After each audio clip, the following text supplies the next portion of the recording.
Hello and welcome to Extra Vibes, the show that gives you extra content. My name is... Wait a minute. Wait a minute. Brace yourselves. Calm down. Calm down. Now, this is our first Extra Vibes on the sofa, Mr. Vasey. I know. Is this a special occasion? Is this a special occasion? You don't get more special than the end of the year. Yes.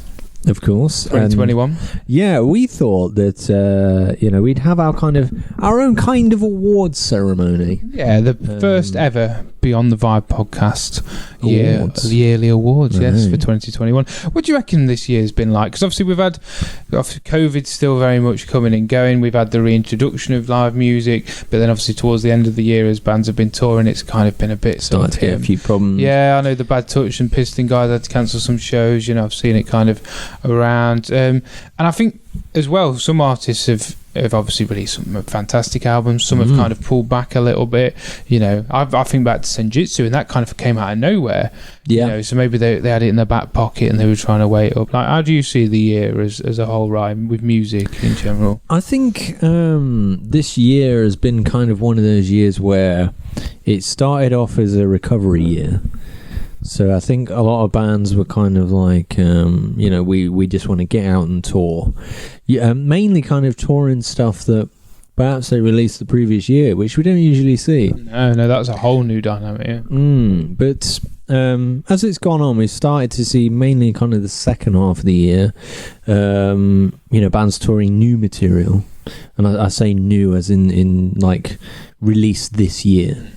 Which, as I say again, is very unusual. But it's been interesting on the whole. There's been a lot of bands that a year ago I've never heard of. I was just about to say that. Yeah. When you mentioned about gigging, I immediately thought Robert John the Wreck, who a year ago neither of us, were into. With no discredit to Robert John. No, I mean, I didn't know they existed a year ago. Wasn't on the radar, and I think naturally, we recently did the anniversary episode, and because the podcast has introduced us a lot more to these bands and got us deeper into the scene, it means we've been able to embed ourselves. So it's interesting looking back over the year, because there's a lot of albums and bands that we've got into and learned about, which I think is definitely one of the biggest positives.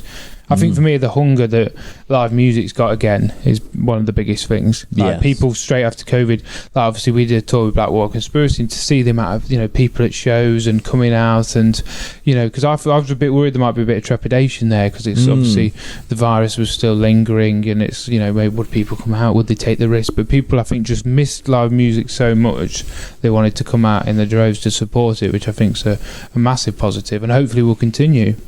Yeah, it felt like from my experiences of going, it felt like there's a real eagerness to see live bands again.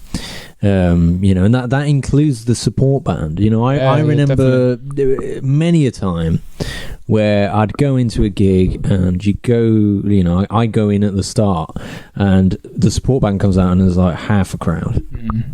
Whereas in the ones that I've been to this year, like it's rammed from the beginning, which is great because it's great for these new artists or these kind of breakthrough artists to get an experience of a full crowd. It's especially after all this time. Yeah, 100%. And obviously this year we've had a lot of great music released, which brings us to our first category on the Beyond the Vibe podcast awards. It feels so serious. It's ever so serious. It's ever so serious. Please stop laughing, mister. It's ever so serious. Painfully this serious. is my serious shirt. You do not want to see my funny shirt. This is my serious shirt. Makes me like a Colombian drug dealer. Yes. Like I've unlocked it on the Tony Montana like Scarface game. It's okay, the seriousness has been lost. We must return to the seriousness. So first category.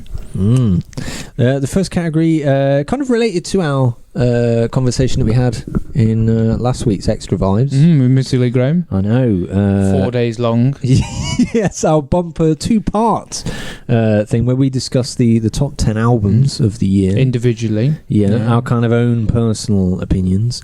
So we felt it was apt to take a look at the best album of this year, kind of our joint thoughts this time around. So yeah, should we get into the into the nominees? So we've got nominees as well, which I'm well into. I'm imagining post edit some swinging thing, like like the TV Choice Awards. Yeah, we go, and the nominees are. So our first nominee is the Dust Coder, Mojo Skyline. Of course, very strong. Very strong album. Yeah, one of the, I think it's just been voted the Admin's Choice New Wave of Classic Rock Album of the Year. I think was always going to be in this sort of conversation. So really strong. What's our next nomination? Our next nomination is Inglorious. Of course, We Will Ride. That was second in my list. Second. It was high on mine. I think it was third on mine from memory. We and you have all, since as soon as we heard it, we were both championing that album. And I think for me, when we get into the conversation, I think it's one of the most underrated albums of this year, which is what I said in the conversation with Lee Graham. And our final nominee was my first choice. It's been a bit of a conversation topic on pretty much every episode of the Vibe. I was going to say, maybe the past couple of months. I can't help but have a wry smile with this one, but there'll be a unanimous groan just at the return of this. Of course, it's Greta Van Fleet. It's the Battle at Gardens Gate. For those that didn't watch the episode, check it out with Lee Graham. That was my number one choice. So I think in terms of our nominations list, right, we were kind of looking at it, and we knew that obviously Georgia Thunderbolts was your number one. It was mine. I mean, as I spoke about in that previous video there, my kind of choices were down to what did I find enjoyable, what did I get a great experience out of, and what will I go back to listen to numerous occasions. So it might not necessarily be the most musically talented album. Like it might not change the world, but it might be something that I find enjoyable. That's how I kind of created my personal list. But this time around, because it's kind of a joint decision, we've tried to pick the ones, haven't we, that we both put in our lists. Really. Yeah, there's that. That we both put in, and I think that ones that we felt were the most well-rounded. Most loved in terms of the scene, well received, how much has it elevated the band, which I think in Dust Coder and Go Around Fleet's thing's really important. I mean, kind of the first nomination, Dust Coder, Mojo Skyline, I think it's a very good nomination. I think there's a lot of reasons why it's the best album of the year.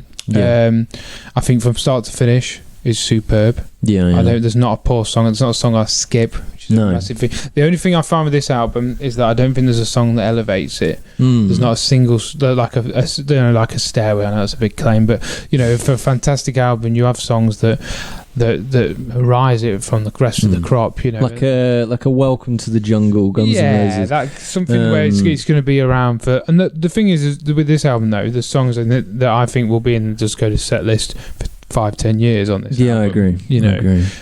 Which is a massive compliment. I mean, you loved it as soon as you heard it, didn't you? I really enjoyed this album. For a while it was my number one in my personal choices, but it's got so many great things about it, but I wasn't entirely, I was kind of jostling with that thought of like, does this have like your X Factor song? Does this have that kind of your real like will I come back and think of this in 10 years? That kind of song. And I'm not quite sure, but is their second release? It's the first time I've heard of the Dust Coder. That was kind of my introductory album. I think it's for a lot of people. Yeah, and that's it. I think that as far as an introductory album goes, I mean, my God, it's a fantastic album. Hence why it's in our nominations. Yes, so Greta Van Fleet. Now this is obviously an ongoing thing, isn't it? But of course, that was your number one choice. Yes.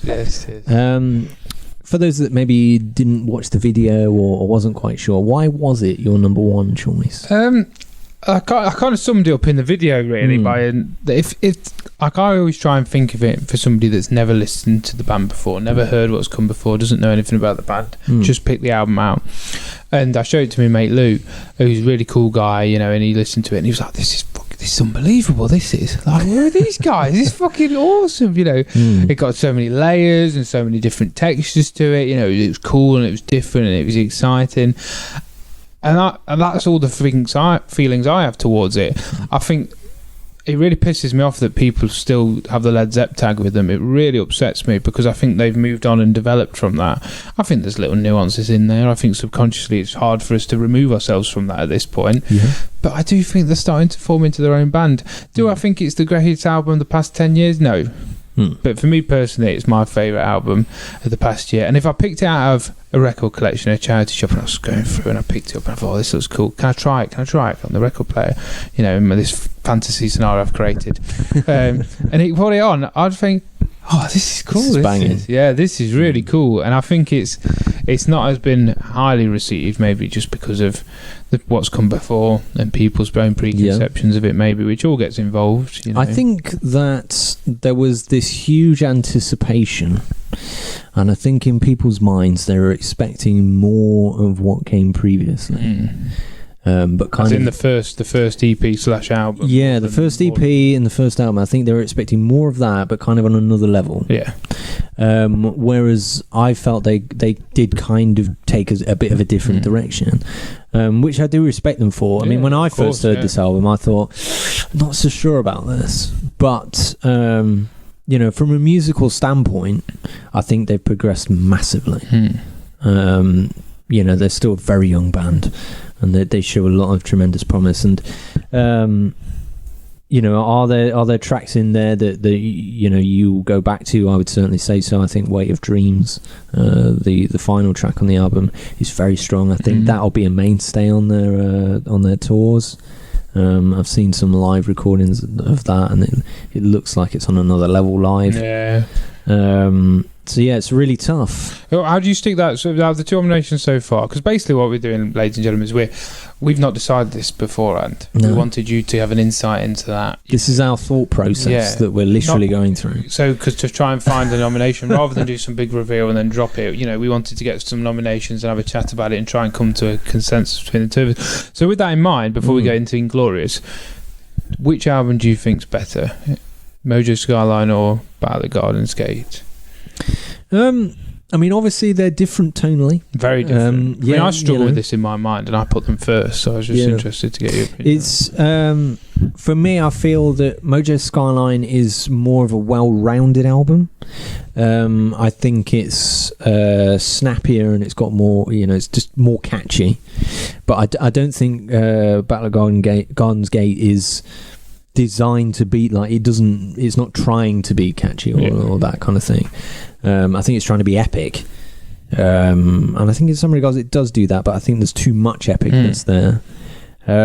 So for me, in my personal opinion, I don't know what yours is, but in my personal opinion, I think Dust Coder does kind of battle out Greta Van Fleet there just. I'm quite happy to go with that as an initial summary before we now obviously venture into the Inglorious conversation. So with that in mind, let's go on to We Will Ride for an album that I think would have passed us by if we hadn't maybe doing the vibe. Yeah, absolutely. Just as an honest overview, Inglorious have been around the scene for a while now, and I'd not really got ever really given them the time that they deserve, and I'll be honest about that. And we had the chance to talk to Danny on the podcast, and Danny was killer, really cool guy.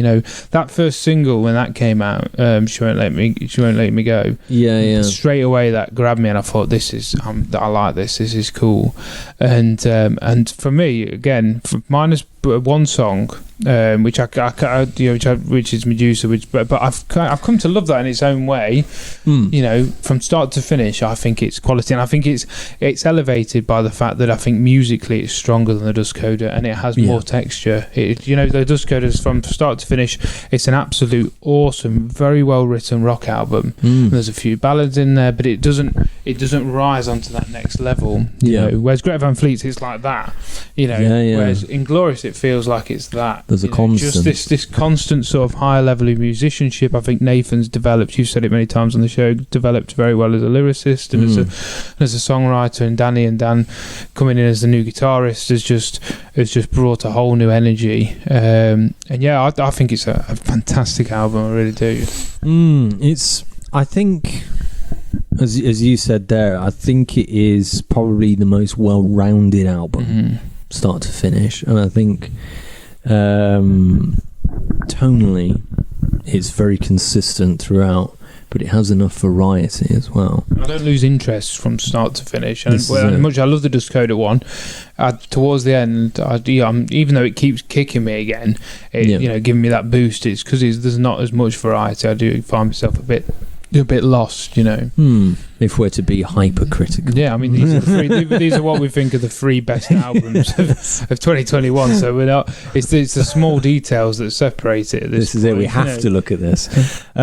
So are we going to say Inglorious? I mean, that'd be my choice. Are you happy with that? Yes, because I do think when you look at the 3 that we've gone with here, I think Inglorious has the most well-rounded album.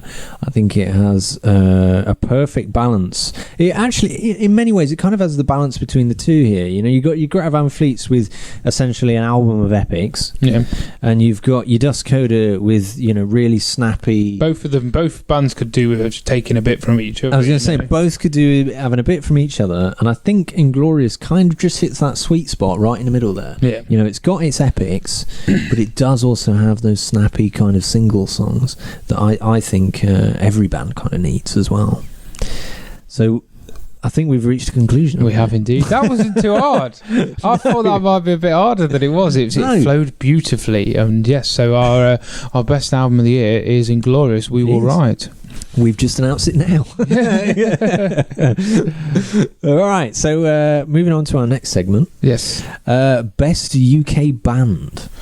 Now, this was an interesting one. It was, because I think there's a lot of bands that just naturally end up in the rotation, Maiden, Wagons, and we wanted to look at it from the year with the release something, how well received that was. Yeah. How was their touring? Yeah, how well received that was, how active they've been in terms of, I think a big thing, trying to survive the situation and how active you are in that. And our first nominee, I think, a really good example of that, and that is The Boys in Those Damn Crows. It is. Of course, you have the benefit of seeing them live. Yes, we gigged with them a couple of times since we came back, sort of around July, August. And last time I saw Crows was about 6 years with supporting Bad Flowers with me and the Boys in Rivers. So they've grown a lot as a band, and they blew me tits off a little bit. I hadn't seen them in a while. We played with them at the TIV, and Shane has got this thing at the minute where he just climbs things and he wanders. But Crows as well. It obviously Shane is the kind of the architect of it all, but they're a very well-oiled machine at this point. The set as well is so well formed. It feels like you have the rockers, then he drops you down. You have the piano, you have the sing-along. Shane will then climb up onto the roof. It kind of it reminds me a bit of a Queen show. Is that it's got a narrative. Yeah, it never loses you from start to finish, which is a massive compliment of a relatively new band. And with Crowcast as well, they've remained relative. They've remained sort of involved throughout the entire year, and I think that was the main reasons we kind of had them in the conversation, is that they sold out Cardiff Castle as well. They've just constantly seemed to be growing. This is it. I mean, they always seem to be doing something. Yes. Very busy boys. The most busiest people around. But it's interesting that they have these kind of strings. I mean, when we spoke to them, they spoke about that ambition of, they want to be an arena band. And I felt that. I felt like they were preparing to be an arena band. Like they wanted to bring an arena show to a smaller venue. Yeah. Which I think is really admirable to try and do that. So yes, that is our first nomination. Our next one is Mason Hill. Yes. Again, another group that we've spoke to the lead singer of. Yes. They made it into the top 20? UK top 20 album charts. Obviously, Wagons have done it. New Wave Classic Rock did it on the compilations. I think it was massive achievement for the scene in general. Yeah. And that was a lot of our thinking, wasn't it, right, around them being in terms of the conversation with best UK band. What's the impact? Massive. It's massive. That's it. I mean, those. If you look at Dust Coder, which was part of our conversation for best album, that they were nowhere near the top 20. You know, which is obviously a massive compliment to Mason Hill, the quality of the album, and mainly the quality of the support and the fan base around the band. You know, they're another band that feel like they went on a fantastic tour with Holostar and Empire as well, New Wave of Classic Rock, like showcase tour. Yeah, you know, I only heard good things from that tour. Literally, just like Mr. Graham was saying, wasn't he, on the Extra Vibes? He said that you know, there's a whole new kind of element to them live, in particular. I mean, we spoke about it on that episode where, you know, they get that interaction with the crowd going. You know, they get them to jump around like they are doing on stage, so everybody's going crazy. And you know, I really like that. It's kind of it's like they're taking a couple of old school elements and they've kind of brought it to their show, and there's a real overall energy with them that I really enjoy. And you know, you spoke really well about the when they were pushing for that top 20 thing.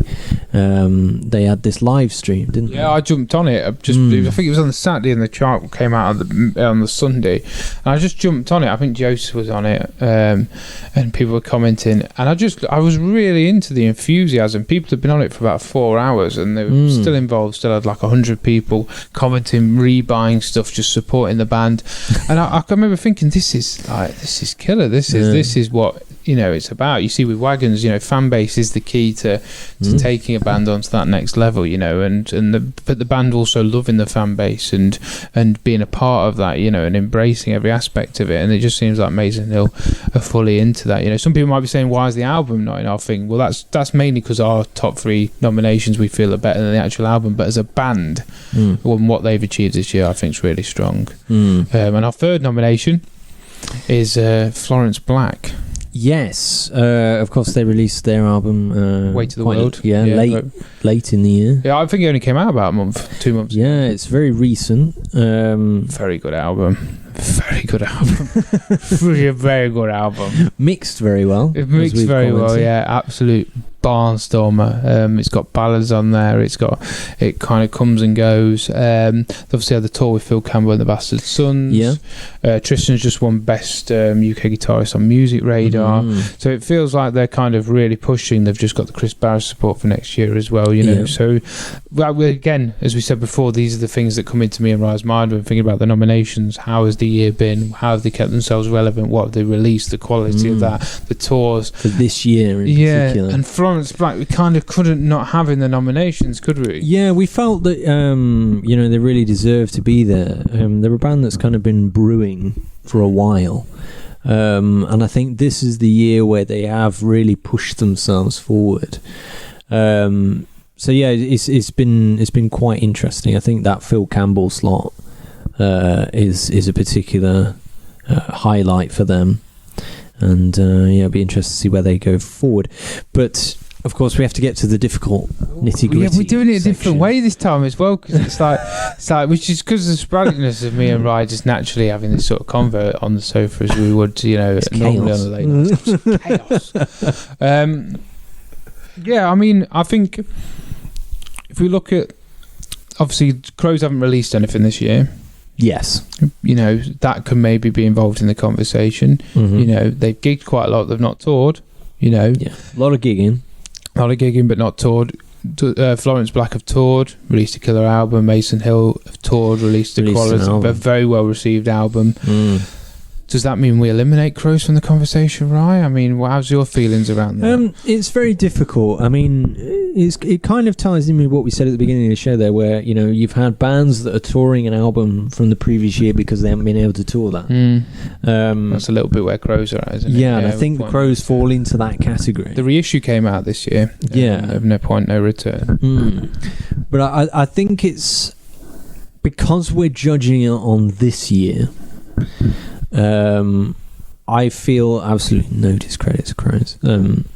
I feel that we have to kind of push forward with Mason Hill and Florence Black because of those. Yeah, I think we do, because they, you know, in terms of this year alone, I think the pair of them have done a lot You know, like they've achieved. They've really worked hard to actually, you know, I think Crows' year was last year and will probably be next year in terms of elevating the band, whereas both Florence Black and Mason have worked it tirelessly. Particularly, I keep feeling Mason, just because of how hard they've worked, the time it's took to release this album. I was going to say, this is their debut, isn't it? We took about 11 years to release. We chatted to Scott on the show, you know, so that's kind of where I'm at, right? I think because of the momentum around and the top 20 and what that means for the new wave of classic rock, and the tour, which again was a showcase of the new wave of classic rock, and the amount of incredible reactions that came from that tour.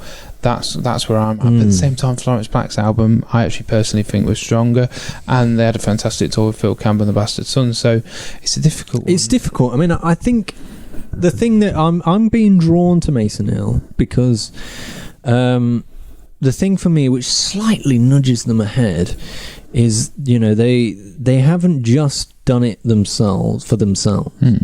With that tour, you know, they took Hollow Star with them, and now Hollow Star's kind of being pushed as well.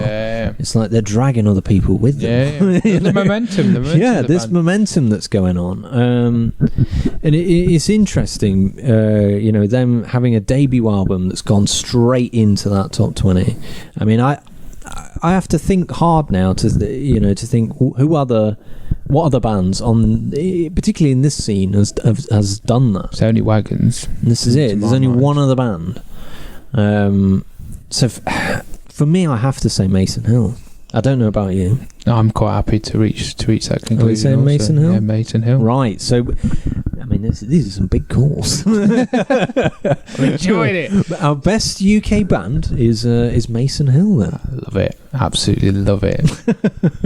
So now we dive into, obviously we've done best album. One of the things in the conversation with Mr. Graham, as we spoke about notable mentions, was EPs. Yeah. Obviously it's best album. So we felt it was only right then for our third category to be best EP. Yeah, you've got to, I think. Yeah, you got, because there's a lot of material and a lot of quality that goes into that I think deserves to be noted. So what's our first nominee? Our first nominee is Electric Black with Beggars, Thieves and Everything in Between. My biggest thing with this, and it's why we kind of wanted it to be on the nominations, is we had Ali on the show and it made both of us listened to that EP, and I was really blown back by the quality and how much of a character and a blueprint they already had for the band, despite it being relatively early on in. Yes, you know, they had that Calendar Queen that's got onto Planet Rock. Yes. Which I think again is a big breakthrough for them. They've sneaked onto the new wave classic rock scene and are currently making their mark. You know, there's a brewing vibe with them. I feel that they are kind of destined to move on to bigger things. You know, on the show we spoke about when they had this EP launch, and you know, apparently it went down incredibly well. I saw a lot of photos from it. It looked really popular. Looked like it went down a storm. Yeah, and you know, it's the EP itself. You know, it's 4 tracks, I believe. You know, I think it's very well rounded. It's got a bit of everything in there. I think it kind of showcases what Electric Black are as a band, and I think it kind of shows a bit of what they could do going forward. You know, there's potential, and you know, he did tease an album for next year as well. So there's, you know, I think it's like a little tease of what's to come. It's a good tease. I like it. Very quality tease. It's hard to really to make an EP memorable, and I think that Electric Black have definitely done that. Our next nominee have also done that, you know, which is Crownlands with White Buffalo. I'm a massive fan of this personally. You know, we discussed it a few times. Their kind of musical change, because the first album was a bit Jack White, you know, a few different elements in there, a little nod to where they are now, but not a full-blown sort of thing, whereas it feels like they've fully invested and parked the car at Prog World. It's like this kind of very rushy rock prog type thing. They met Alex Lifeson the other day out of Rush. Yeah, it's an interesting one because the weird thing for me is that this EP is actually the thing that won you over.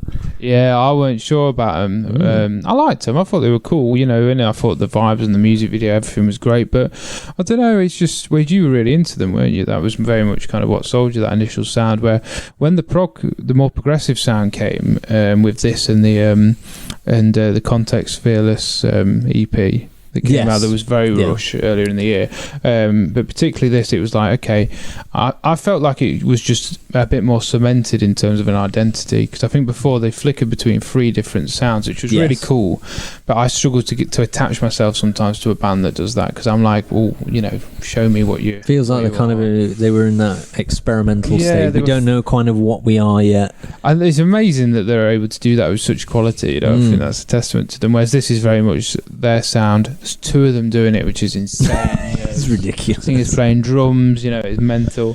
And musically, I think it's the strongest out of all the nominations in terms of the complexity and the songwriting. It's just a whole nother level for me, with no discredit to the other 2. But it depends whether that breeds overall quality and overall, as we've said, sort of identity for an album, which for me I think it does, but we shall discuss. It's difficult. What's our third nomination? Our third one, it gets, you know, it continues with the high level. It's Scam with Intra. Steve and the Boys. This was voted New Wave of Classic Rock's EP of the year.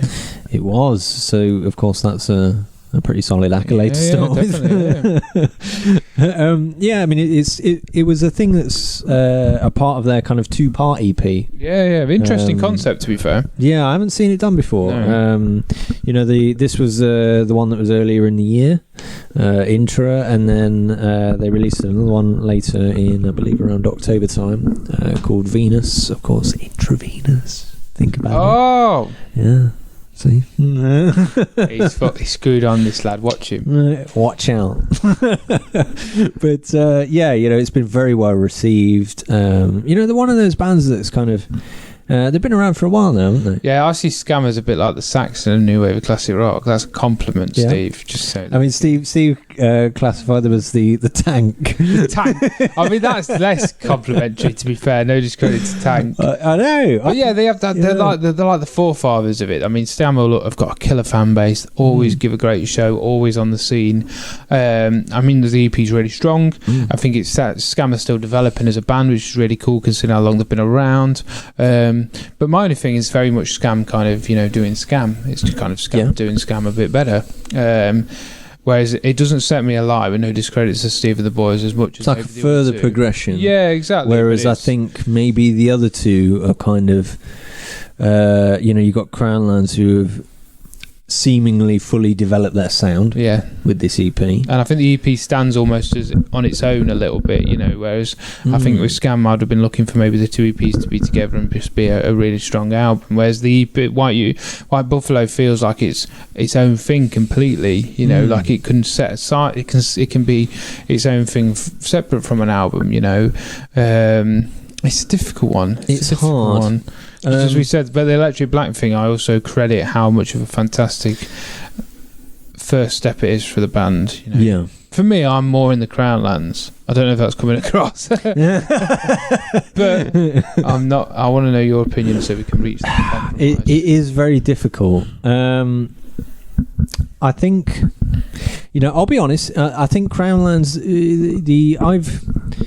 For me, I'm not a big prog guy. Yeah. But, you know, if you look at what that EP has done for them as a band, it's clearly pushed them on into a new territory. They clearly look more comfortable with who they are, where they're going. I think it's helped give them direction. It's very difficult because I very much enjoyed the Electric Black album as well, the EP as well. I'll go with Crownlands. Hey, I'll say Crownlands because I do think it's pushed them to where they want to be, and you know, musically it's ridiculous. There's 2 members in this band. Yes, I think that deserves it on itself, and, really, doesn't it? For 2 members to have such a huge sound, it's a disgrace on an EP. It's a disgrace. But I'm looking forward to the album. So yes, our best EP of 2021 is Crown Lands with White Buffalo. Crazy. Now we've got a category that we felt was needed. Seems was doing best UK band, which is best solo artist. Yes, this one is an interesting one, isn't it? Because it all hinges on an individual. This award, it's one of those where everything is on them. Their identity, the music most of the time, managing it, driving it, being the character and the face of the band. If you're a frontman, that's heavy enough. But when you're also carrying all the different elements of it, I think it means it's an entirely heavier responsibility than being in a band. Some people prefer it. I prefer being in a band dynamic because you share all of that, which is why this is such a testament to the artist. And as soon as we came up with this category, right, there was one man that we had to put in the nominations. Yes. Of course, it's our first nomination is Troy Redfern. Yes. Most hard-working. I was going to say he is in the land. I mean, he doesn't go home anymore. I may as well live there. And you do sometimes, don't you? When he goes away? Sometimes I just help myself. As a bath. Open his fridge. Yeah. I like to open his tins and then not eat it. But yes, he's obviously done a tour with the Choir Boys. He's just done one with the Sweet. Did one with Robert John on the Wreck. One with Robert John on the Wreck as well. Next year he's doing, I think, When Rivers Meet. Yes, he's doing that as well. I mean, he's everywhere at the minute. Of course, he's had his album as well, The Fire Cosmic. Very well received, yeah. Very well received. I mean, in my personal opinion, I think it's a fantastic album. He's got a strong case. But yes, moving on to the next nomination. He's got to fight for it. I know he's not. He's probably the worst person you'd want to have a fight with. I was going to say he's got a hell of a fight if he is actually going to have a fight.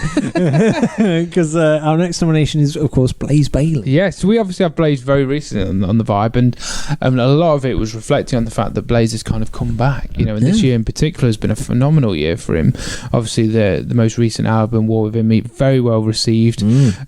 Shows feel like he's getting even more popular, and he's one of them artists that's kind of sneaked into the new wave classic rock scene as one of the elders. Which I think is a really good thing for artists that have been around for a while to do, because it just makes you relevant again. It's a different fan base. We see him playing places like Stone Deaf Festival, the Planet Rock gigs, and he just seems to have completely revitalised himself. Yes, and the really interesting thing when we spoke to him was he kicked off immediately with this he had this real sense of pride in his work. And there was this thing of like he spoke about his Spotify thing, and he was like, I'm right up here in this, and there's people saying to me that this is the best thing I've ever done, or the best thing I've done in decades. And there's this feeling, I think, with him particularly, it's like, I'm getting to where I want to be, and I'm doing what I want to do. And I'm doing it on my own terms. Yeah, and it's he's in complete control of it, which is admirable, because, as we've said, with that, there's a lot of pressure. So yes, he is our second. Our third and final nomination is Miles Kennedy. Yes, I mean Miles is at this point for me becoming one of the legends of rock music. He's forming into that place. He's obviously been touring with Slash for a long time, most well known for Alter Bridge, but this year he released his very well received solo album Ides of March, and went on a very successful tour with Cardinal Black, which is one of the reasons, as we said, with the previous categories, why we felt he kind of needed to be in this list. Yes. He showed with the Ides of March, he's shown kind of a different side to him. You could perhaps say before that, he's been working, particularly with Slash, he's kind of in a wheelhouse. He's doing his what you would perhaps expect Miles Kennedy to do. He's got a fantastic voice, but he's kind of in that box. Whereas with this album, he kind of threw that box out the window, and he's tried something different, but it works. And it just adds something new, and to tour that as well, and just bring that album to people. it was interesting, and I didn't expect him to put out something like this. No, and I think that takes balls in itself, similar to the whole conversation we said about best solo artist. You've got to carry everything. I mean, particularly for Miles at this point in his career, he's got to reinvent himself a little bit, different sound. You've got to then put that across to people, and he's done it absolutely flawlessly, as you'd expect Miles to do. Absolute legend. So we've got Troy, Blaze and Miles then, haven't we? Right, what are you feeling? Hell of a list. What are you feeling? I can tell you what I'm feeling if you want. Go on. I'll set the so because I feel like you did the last one. I'm very between Blaze and Troy, mainly because of the amount of effort, hard work that's gone into it. I'm not saying Miles sits and puts his feet up, no, but he's at a different point in his career. Yeah, Troy and Blaze, I feel, have really worked hard to reap the rewards of where they're at, looking back on their year, which we've really felt knowing both of them, through interviews. I think Troy feels like he's, just because the level of touring and the amount he's given to try and and I think you see that in how much he's grown, and how the amount of people he's played in front of now. I bet he's known by so many more people than he was at the start of the year. Oh yeah. Can you say that of Blaze? I think he's warmed people's hearts, and people would now go out and see a Blaze show much more, or have seen Blaze and would see him again than at the start of the year. I think it's difficult because I've seen, very interestingly, because I'm an Iron Maiden fan. I'm on Iron Maiden groups and stuff. I have seen that group of Iron Maiden fans that were perhaps skeptical of Blaze Bayley starting to be won over a bit more, and to understand Blaze, I think. Yeah, he forms his own identity. There are a group of people that have kind of gone in a bit like, well, I don't like Blaze Bayley, and then come out of it liking Blaze Bayley. So to win over people that are, perhaps skeptical of him, maybe think that they're not his taste, not their taste, is an incredible achievement. But yes, it's very difficult, isn't it? For me, I think because of this ridiculous amount of touring. Even with Robert John and the Rat, when Troy did that. Well, if you can't do it with a band, he'll do it acoustic. Yeah, he'll do it acoustic. Hey, I think we've got to give it to Troy, haven't we? Just so he can go home, right? I know. I was going to say, he needs to go home and see all them tins you've opened for him, all the bathwater you've used. Incredibly high electricity bill. Yes, that's it. I think it's only the right thing for the man's efforts. Yes. So we are giving, of course, best solo artist to Troy Redfern. Lots of competition in all these categories. I know, that's what I'm saying. None of these are easy. Now, our next category is Best Breakthrough Artist. It is. We have a nomination first off, who we've obviously just discussed. He's there again. See, even now he won't go home. He's still there. Pissing around in our category. Yeah. Of course, Troy Redfern. We were looking at this and we were like, we have to put him in this category as well, because the definition of breakthrough is literally coming out of nowhere, breaking through from one level into the next. And we feel that from the start of the year to where it is now, Troy has grown massively. One of the things I always say when people ask about Troy Redfern is, I always go, well, he came from nowhere. I didn't even know this guy at the start of the year. And, I'm ending the year having heard his album, having seen him live, having, just giving him best solo artist as well. And it's like, well, that's pretty crazy. I think that's kind of the definition of breakthrough, really. So, yes, he is our first nominee. Our second choice here is our second nominee is Howling Tides. Yes, we love you boys. Good lads. Again, a band that is really starting to climb the particularly like festivals, the billings. Announced as I think main support for Just Push Play. Yeah. That's what I'm saying. A massive testament, because a lot of good bands, we're playing it, a lot of good great bands on that bill. They did Rock City with Skin Dread. Again, I was there for just but standing outside in the bushes. Yeah, they wouldn't let me in. That was kind of a huge thing for them, I think. To come out to, the place was rammed. And the Tides are at the best when they're live. That is them in their absolute element. From the moment we gigged with them, which was like 7 years ago, they've always been fucking killer live, like killer live band. And I agree. I think obviously we're quite close to the boys. I feel they've grown massively over the past year, and I think next year will be a really big year from them. They've released 2 tracks this year, Talia and White Crow, which have been really well received as well. So yeah, I think understandably in this in the nominee for this category. Yes, and of course our third nominee is When Rivers Meet. Yes, this is Grace and Aaron. It feels a bit like Troy. Whereas at the start of last year, they've really made the most of lockdown. Obviously, done live streams, built up a massive following through the live streams, and have really like from the start of the year, they were nowhere on our radar, were they? Right, and now they feel didn't know who they were. No, and now they seem to get constant awards. Seem to be, played on Radio 2. Just seem to be everywhere. I know they've got tours with King. It just feels like they're getting to that level, and that's down to hard work and commitment. And also, like we said when we were chatting about Crows earlier in the show, I like the fact they took advantage of a difficult situation and used it as a platform to then grow and become a bigger artist between the two of them because of it. I think that makes them a real strong contender in this category. Yeah, it's an interesting one because you're a band and you're coming through in a period where you can't tour, which I think is crazy. Yeah.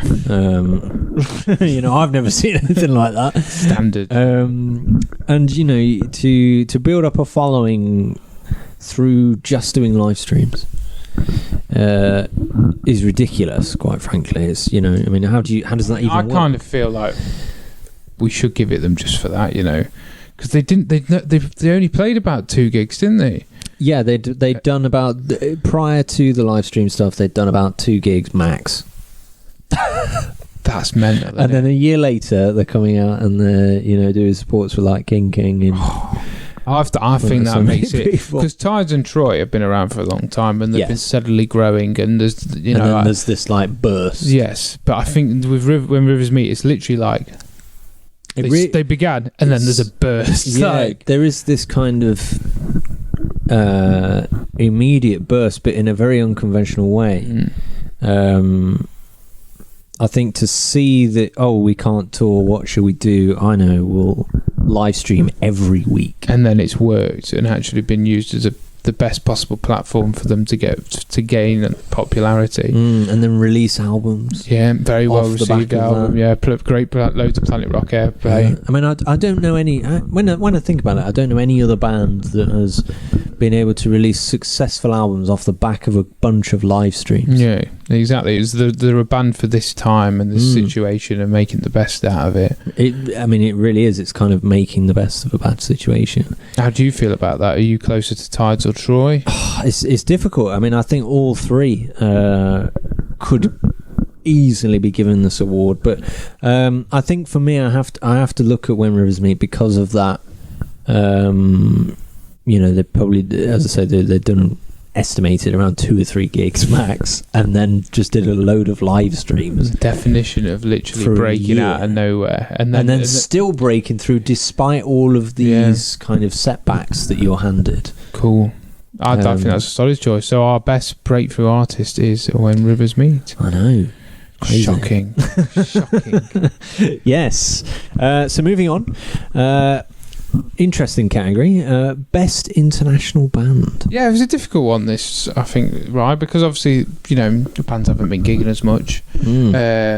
But at the same time, the bands that have gigged, this is their opportunity to get such an accolade, because they're willing to work. And I think our first nominee is the definition of that. The fact that they were able to come over here during this current crisis we have a tour of pretty much all sold out shows. It's Robert John and the Wreck. It is. I can feel the love exuding from Aaron on this one. I really like Robert John. They make me want to wear a big brown leather jacket and go. I mean, of course. I mean, we had the gig. We were joking. We've already spoke about this, but when we saw the Bodega, but we'd never been to a gig before because we met during lockdown. So So Rye's there and he's like, he's cool and he's chill and everything. And then it cuts to me and I'm just loving this. I'm just stood here like chilling and you're there like waving your hands up in the air, going crazy. Our head banging at one point. I know. I'm doing all proper sorts. Going for it. I mean, I got a bit into their albums before the gig, but live it was just a whole nother thing. You know, it was like a mixture of Boston, Allman Brothers band. It was just agree. There was for me, I think that there was this extra level of energy that I don't think they've quite managed to put over in terms of an album. No, I agree with that. It's the energy that doesn't quite get on the album. I do agree. I know exactly what you mean. There's this extra feel about them live that you don't quite get on an album yet. But yeah, it's of course they're a very busy band. Of course, still touring America currently. Yeah, they're always gigging. It seems, you know, they just seem like that sort of band, which it just endears them to me even more. You know, proper old school rock and roll band. Feel like a throwback. Yeah, 100%. Yeah. And musically feel like a throwback as well. Bits of Tom Petty, bit of Allman Brothers. You know, great songwriting. Just feel good music. Always makes me happy. I listen to the Robert John and the Wreck. So yeah, I think a strong. I'm going to burst into pure sunlight in a minute if we don't move on to the next nomination. Yes, and our next nomination, they're back again. It's Graham Van Fleet. You can tell.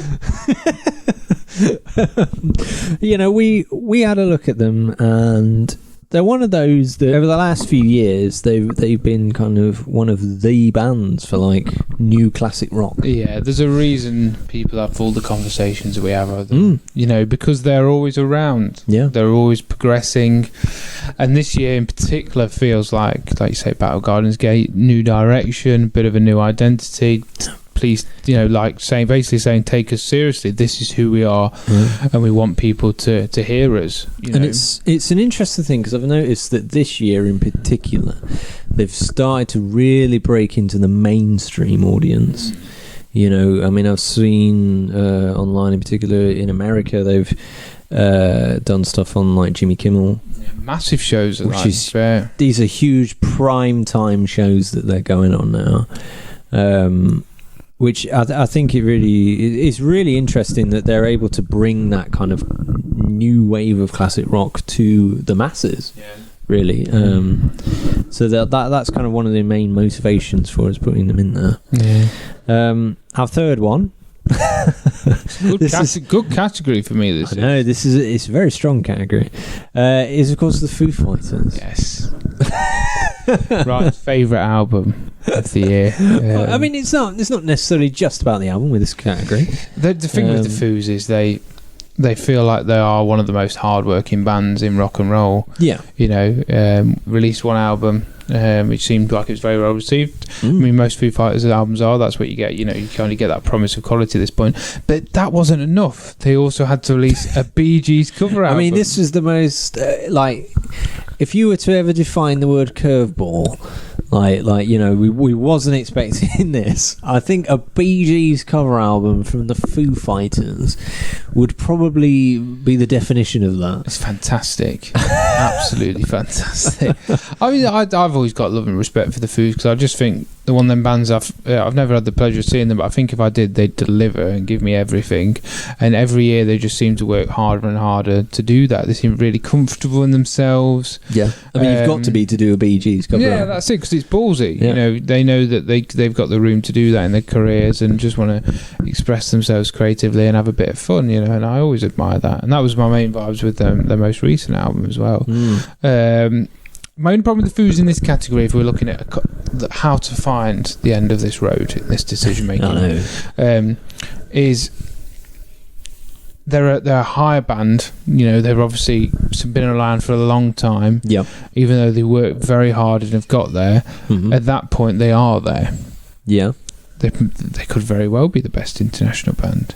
You know, I always feel, even though Robert John and Wreck are probably my preferred choice, are they the best international band? That feels like a big claim for a band that kind of, you know, still working their way up. You know, I don't know how you feel about that, right? You know, for me, it's. I mean, again, we're looking at the best international band of 2021. Our best international band as well. Yeah, and it might not be, they may, whoever we choose may not be the best international band of 2022. So, it's this individual year, and, and I know you love the Foo Fighters album that's just come out. But of course it does seem to be very Marmite. Some people love it, some people don't. And it doesn't feel like it's made massive waves. Like it's not. It would have passed me by if you hadn't told me about it. It feels like just a kind of a further continuation. Foo Fighters have released another album. Whereas Greta Van Fleet feels like it's a whole new stride. Yeah. And Rob John the Wreck in this country in particular, I'm not sure what it's like in the States, but it feels like they've really made strides. It's difficult, isn't it? I mean, I'm going to rule out Foo Fighters. Yeah, I'm fine with that, yeah. Because I think... Not a problem. I think it's just... With that album, it's just a bit Marmite. Yep. I think, some people didn't vibe on it. Some loved it. And, I think because of that, you can't really give them the top spot there.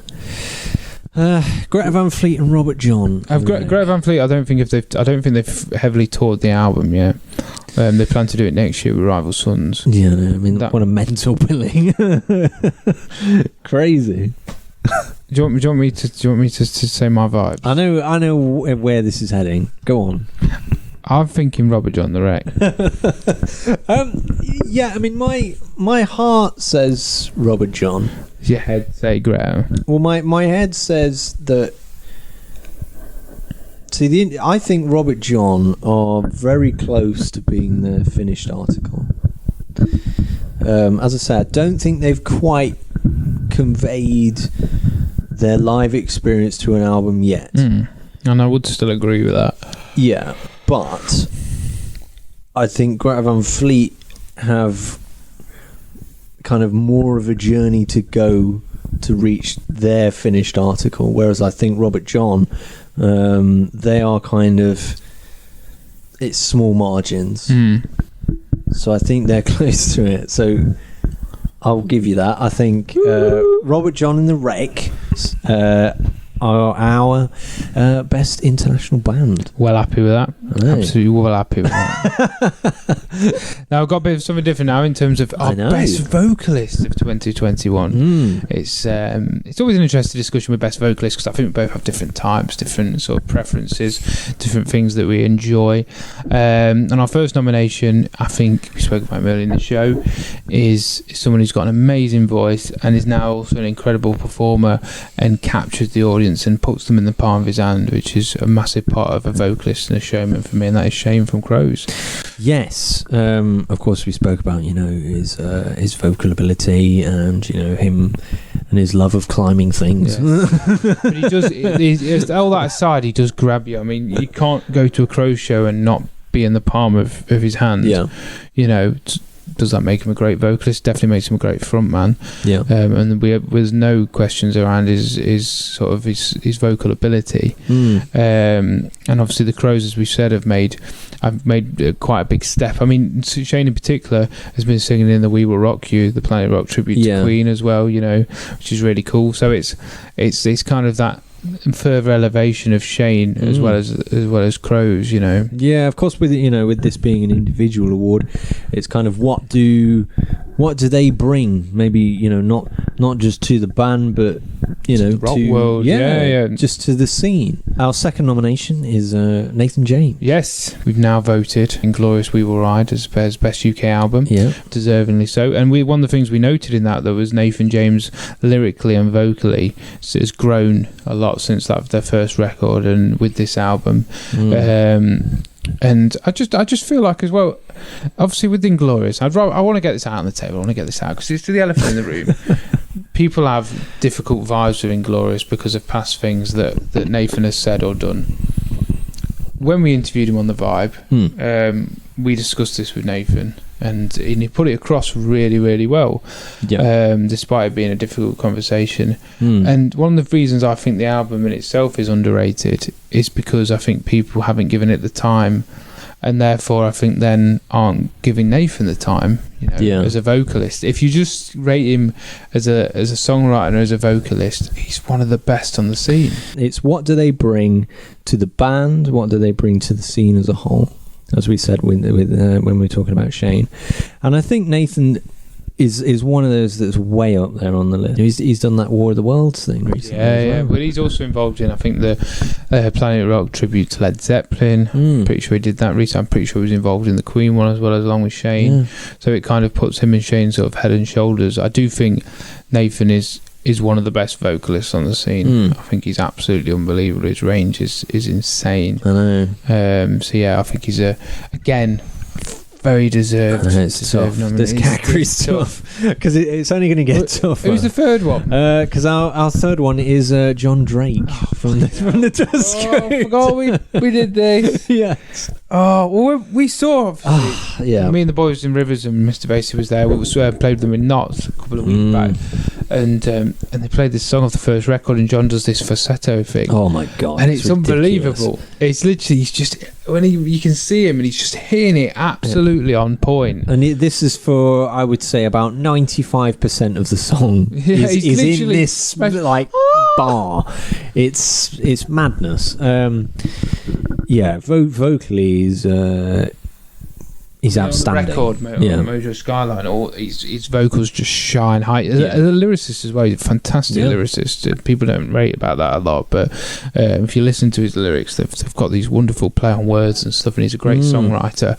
And yeah, I mean, to deliver it live is another thing with this conversation. I think all three of these also have the ability to deliver it live. Yeah. So yeah, it's a question then. Obviously, how do we separate these? I know. How do we separate these? Right. Okay. Now, Jesus. I see Nathan and Shane as the heavyweights. I think. You see, I would say if you're looking, because this is obviously just vocalist category. In terms of ability, it's very neck and neck, I think, with all three. In terms of what they're doing, to push themselves, I think Nathan and Shane are doing other things outside of the band, where of course John isn't currently, because he's a busy man with Tusk Coda. To me, I gravitate more towards Nathan, because Nathan doesn't just do Inglourious. He's done, the War of the Worlds thing. He's done, the Led Zeppelin tribute thing. He's here, there, and everywhere, and that shows his range in his vocal ability.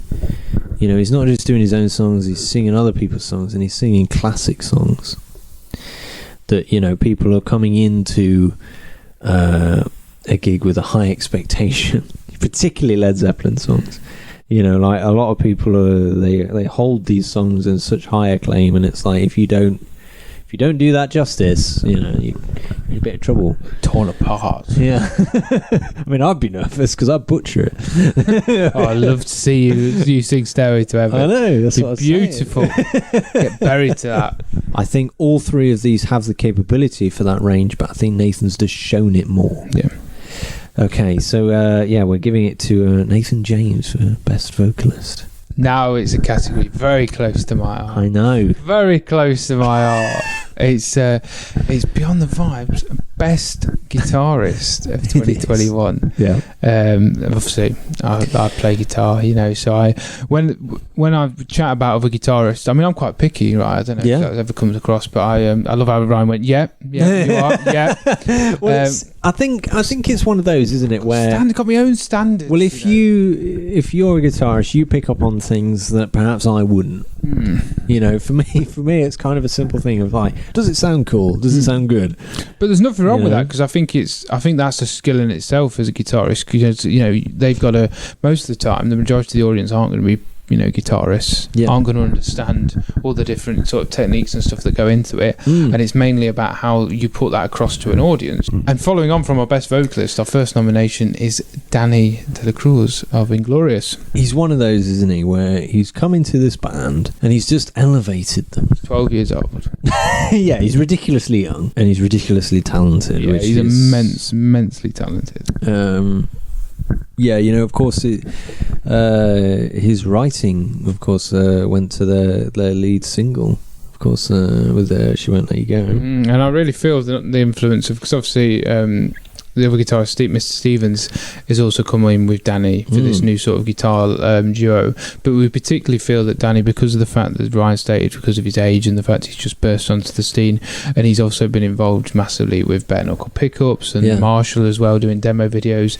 And I think whenever anyone sees him play, they're like, bloody hell, this kid's got something else. He's got a talent. There's just something that feels like he's got his own identity as a player, which I think is really important. It brings me back to the, you have these kind of old guitar heroes. Yeah, he reminds me of a bit like Randy. It's like he's got that kind of, like, where's he come from, This is it, you've got that kind of old school guitar hero thing. Our next one, he's not gone home yet. No, he's still here. Of course, it's Troy Redfern again. I mean, he's one of those, isn't he? I mean, we looked at this category and I was like, well, I can't leave him out of this category either, because we have the benefit, we saw him live, and his slide ability is outrageous. He keeps being dubbed as one of the best slide guitarists out there, and that's with good reason.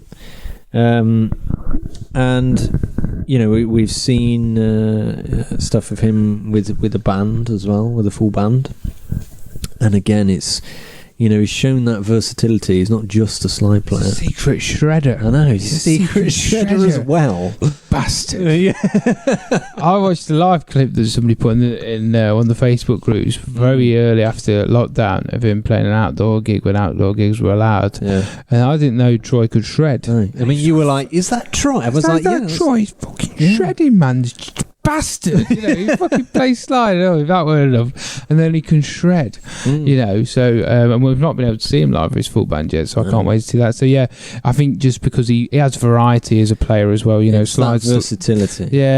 Slides are, I know myself from playing slide, it's a very hard thing to be a master of, and it appears that he covers a lot of different angles as a guitarist, so yeah, he kind of had to be in our nomination. He did. Now, our last candidate is, I think, a guy that you're going to be very warmed to. It's, of course, Henry James from Robert John and the Wreck. I don't get inspired by guitarists a lot because I like what I like. I like Gary Moore, and Jimmy Page and Davey G. So it takes a lot for me to be inspired, particularly by a new guitarist. So when we saw Robert John and the Wreck, I was just blown away by Henry. He's got this real Hendrix sort of vibe in terms of his phrasing. He's got very sort of throwback sort of style about him. His use of his effects as well. Go down, push the feedback knob up on his delay so it oscillates before he goes into the next verse. I love shit like that. It gets me rock hard. And but as a player, he's just unbelievable. What Robert John the Wreck do live is they'll go into these 6 minute long, 7 minute long jams of songs that aren't written like that, and it feels like they're just improvising. I mean, the musicianship between all of them is fantastic, but Henry in particular leads that. I think he's only been on the past 2 albums, and if you listen back, particularly that Last Light on the Highway is an unbelievable album, absolutely unbelievable. So yeah, it's a bit of an out there one. It is a bit of an out there one. We kind of vibed on it very at the last sort of call. Yes. And I think it's a very worthwhile suggestion. This is the hardest category for me. Yeah, I agree. 100. I think all 3 of these. I mean, they're very good. I mean, this is ridiculous, quite frankly. I mean, for me, I think that in terms of what they bring to the overall performance, I think. Good point. Yeah, if you're watching a gig and you take them away, what's lost? As this is it. I think if you see what they bring, I think for me it's between Danny and Henry James. Yeah, Yeah, that's where I'm at. It doesn't make it any easier, though, does it doesn't make it any easier. I think these, I mean, as you spoke about just on the end there, Henry James has come in and he's elevated Robert John the Wreck, and Danny's come in and he's elevated Inglorious. Yeah. And I think that's the reasons why these two are in this category now. Who do you kind of feel? No, I don't know. Obviously, put aside favouritism. I think Danny's probably the better player. I think he's probably got more technical ability. I think Henry's more of an expressive player. Yeah. Which I prefer. I think I'm leaning more towards Danny, mainly because I think coming into that role and the responsibility that he had on him, it was difficult anyway. We spoke about in the interview, particularly with Nathan, that he had quite a lot of sort of negative sort of reaction from people when he first joined. Yeah, that's true. And I think anybody that had that, he's shut them up very quickly with nothing more than just being a really nice guy, a great performer and a great guitar player. So yeah, I'm kind of leaning towards, as much as it breaks me a little heart, I'm kind of leaning more towards Danny. Yeah, I think, I mean, it's interesting because both of these guys are very young. Yeah. To have these two as the final two is crazy when you think about it. Setting. No, I know, it's so difficult. But yeah, I mean, I think I'm going to have to agree with you. I think Danny is... I would say, from my perspective, I think he's the most well-rounded. Yeah. I think he has a bit of everything. Danny could do most things asked of him. Henry can do Henry unbelievably. By the looks of it, he might be a more well-rounded guitarist. I'm not sure, but but of course we can only go on what we've seen, and what we're vibing on. So Mr. Danny De La Cruz is our best guitarist. He is. And finally, we thought it was a nice bookend for this competition. Competition. Everybody's waiting like, fucking hell, I might win. Whoever wins, if you win this category, you get a framed photo of me and Ryan at a park, smiling and waving. It's not signed. I refuse to. Yeah, Ryan refuses to sign anything, apart from himself. Finally, to bookend this is our ones to watch for 2022. Obviously, looking ahead, people that we've excited us, but we just didn't feel like done enough to be in these nominations for this year's Beyond the Vibe Awards. But next year could be their year. So, who are our nominees? Our final nominees. I know. We're going to bring back one. It's Electric Black. Yes. I'm very excited for Electric Black in 2022. Yeah. Mainly because we've only had the EP. And the EP was really exciting, really cool, as we said this before. year, this year. So next year, I really want an album from them. I want to see them more on the scene. I want to see them maybe do a tour with somebody cool. I'm excited. I think it could be a really cool year for them. Yeah, I think they offer a lot of potential. And... I get lots of different vibes from them. I get a little bit of Rival Sons, I get a little bit of this, I get a little bit of that. And it's very interesting and exciting to see where they're going to go. Because I think that they're on the cusp of discovering who they are at this point. Yeah, and already I feel like they're not far off. I know, that's what I'm saying. Like, I think they're very close. You see some bands that have been around for 5 or 6 years that aren't in that place yet, which is a big compliment, Yeah. It's tough, but yes. Our second nominee is some people that you know very well. The Hot Damn. Hey! Ladies of the Hot Damn. Obviously fresh off the back of the tour with the Dust Coda, which from speaking to girls, we played them on two of the shows, went down really well. I think it was really important for them just to be able to have a consistent run of shows, because obviously they've not had that yet because they're still in the early stages as a band, but they've been really well received. Obviously now they've gone and made the mark up and down the country, which is why I think this is really integral to what they're going to do next year. So far we've seen 2 singles from them. I Didn't Like You Anyway and Dance Around. You know, I Didn't Like You Anyway, I think got Track of the Week on Kerrang. Also got airplay on Planet Rock, as did Dance Around. So they're really starting to slowly make their own mark in the world, playing a lot of festivals next year. I know they're playing Winter's End with us, you know, so very busy immediately. Yeah, this is it. And you know, the girls have obviously come from previous projects, you know, with the Amorettes and Tequila and New Device. So I'm excited to see where that grows as they start to become the hot damn, you know, to really understand the band and I mean, to build on that. It's an interesting, like, I think a great thing for them in this category is that they're the only band that have officially released just 2 songs. Yeah. They are because they're weird. I don't see them as like a new band. No, but they are, you know. But they are. I mean, they're extraordinarily new if you think about it. You know, they have 2 tracks so much in the short time that they've been sort of, you know, out there. And this is it. And you know, if you're looking in terms of anticipation, they've only got 2 tracks that you can now reference. So what they bring out next, it's very interesting because it's like, what direction will they go in? That's it, you know. What they're going to finding the sound a little bit, but them 2 songs have identity. It does. They link, and when you see them live as we did, it feels like it's a hot damn shit gig. Even though they're playing old material from the Amorettes and Tequila as well, it links in well, and it feels like a progression from that. You know, it grows. Yeah, I'll be very excited to see, you know, whether it's an EP or an album that comes out next year. They're one of those bands that's just, it's like, I wonder what they're going to do. Yeah. And, you know, for that reason, you have to kind of put them in there. Yeah. Our final nominee, they've been in here before in different category.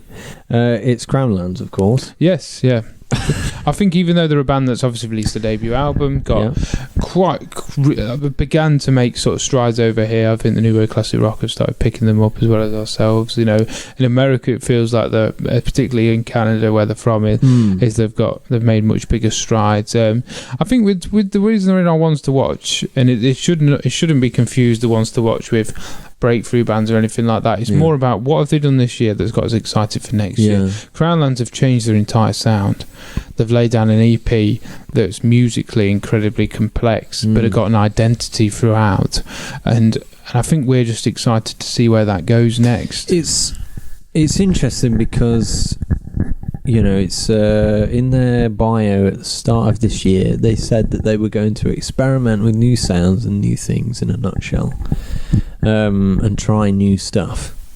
So will next year be a continuation of that? Will they go in a completely different direction? Jazz. This is it. Will they go in? Will they go way off somewhere else? Because I don't like that personally. No, but will they go, you know, further down this kind of prog rock road? But we don't know. We don't know, and I think, you know, whether you like that kind of, like, we don't know who they're going to be. You have to kind of, you have to kind of think, I wonder what they, you know, I'm excited to see what they're going to do. So yes, that is our last nominee. Now here's where the difficult part comes in. Of course, we have to make a decision. I'll be honest with you, I separate Crownlands from this a little bit, just because I think even though it's exciting and there's things like you say, I think we justified it very well. I think we know of them. I think they're not in as much of the early stages as the other 2, which for me gives more excitement for Electric Black and the Dam. I'm more maybe more intrigued. You know, if I had to keep an eye on them and see what grows and comes from them. Whereas with Crownlands, it's the more, you know, we're aware of them and we know that we'll hear that at some point, you know, and it'll be interesting because we felt that transition already, you know. Whereas we haven't really felt an EP or an album from the Dam. We haven't heard an album from Electric Black, you know. Well, so it's we've had a debut album from Electric Black. Okay, so it's in 2019. Right. Okay, so it's now the progression on from the EP. Yes, I mean, as Ali said in the interview, you know, the album, there was an identity to the album, but the EP is kind of where they feel they're moving in a direction where they want to be. Because it's early for an album to come out in a band's career, though, isn't it? Whereas the EP feels like it's more of a natural foundation for what's going to happen next, which feels like it's going to be bloody exciting. I think Electric Black have shown that they're a much more well-rounded band and they know who they are at this point. So when you look at that, it's like, you know, are they going to put out like a really killer album next year? Of course, Ali teased that they are going to put out an album. So that's kind of like, okay, so what, you know, is this going to be like is this going to be like a Dust Coda scenario? I'm quite happy to go Electric Black, you know. I really feel like they've crept out of nowhere and there's something big going to come from them, you know. The girls in Dust Coda, then the Hot Damn have obviously just toured with Dust Coda, and as much as they'll be ones to watch for next year, I think they're higher up the ladder and have got more experience of the scene, which will naturally progress them further, whereas Electric Black, it feels like a band that are really starting to rumble, and I'm excited to see how far they can fly. I have a feeling about Electric Black that they could be, as I say, they could release something that's like a Dust Coda, Major Skylines kind of thing, where, you know, they've had that first album where they've been figuring out who they are, they've had an EP, and now that, you know, they'll come out with an album I think could be a banger, which gets me very excited. Yeah, me too. So I think we have come to that conclusion that the ones to watch for 2022 next year, yes, which will be, as this is released in about a day's time. Happy New Year. Yeah, is Electric Black. So yes, we have made it. We are at the end of the episode, and of course at the end of the year. Happy New Year, right? I know, which is crazy to think about. Happy New Year, all you viewers of Beyond the Vibe. Thank you for sticking through us throughout 2021. It's been a hard year, but collectively we've got through it together. And if you have enjoyed the vibe, make sure you share, like, subscribe, click the bell so you never hear an episode, and tell people to do the same as well so they can join the Vibe family, because we've got loads of stuff planned for next year, and we really want you to be a part of our journey. Lots of different exciting things. Yes, it's been good. We've enjoyed it, haven't we? Yes, it's been crazy. It has, and I'm looking forward to hopefully next year, all being well, more gigging, more festivals, you know, really taking the vibe out into the world, and meeting you guys as well, the people that support the vibe, you know, new music, you know. Yeah, I'm excited. New music, new people, new projects. The vibe. Yes, so we will see you next year.